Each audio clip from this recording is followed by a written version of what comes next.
আসসালামু আলাইকুম। ভিডিওতে আলোচনা করব আধুনিক প্রযুক্তিতে গাভীর দুধ দহন প্রক্রিয়া। তো আপনারা যে যন্ত্রটি দেখলেন, এই যন্ত্রটির নাম হচ্ছে মেলাস্টি মিল্কিং মেশিন। এর যে পাইপলাইন দেওয়া হয়েছে এটা শুধু বাতাস বের করে দেয়। এখন মেশিন চালু করার জন্য সুইচ অন করা হচ্ছে। এই ক্যানে পাইপ লাগানো হলো বাতাস টানার জন্য। অপরদিকে সাকশন কাপ বা টিউব গাভীর বাটে লাগিয়ে দেওয়া হচ্ছে। লাগানোর পর খুব সুন্দরভাবে গাভীর বাট থেকে দুধ নামিয়ে নেয়। এই সাকশন কাপ বা টিউব গুলো আপনারা দেখতেছেন খুব সুন্দরভাবে একটি একটি করে বাট থেকে দুধগুলো নামিয়ে নিচ্ছে। এই সাকশন কাপ বা টিউব গুলো আপনারা তো ভিডিওতে দেখতেছেন খুব সুন্দরভাবে গাভীটি খুব আরামে দাঁড়িয়ে আছে।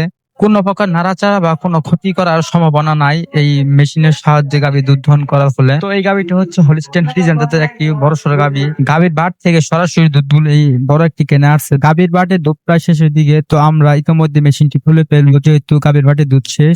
দেখা যাক আর কতক্ষণ দুধ আসে। আমরা ইতিমধ্যে মেশিনটি খুলে ফেলবো যেহেতু প্রায় দুধ শেষের দিকে। মেশিন খোলা শেষ। এখন আমাদের সমস্ত দুধ এই ক্যানে জমা হচ্ছে। তো আমরা দেখতেছেন এই ক্যানে প্রচুর দুধ জমা হয়েছে।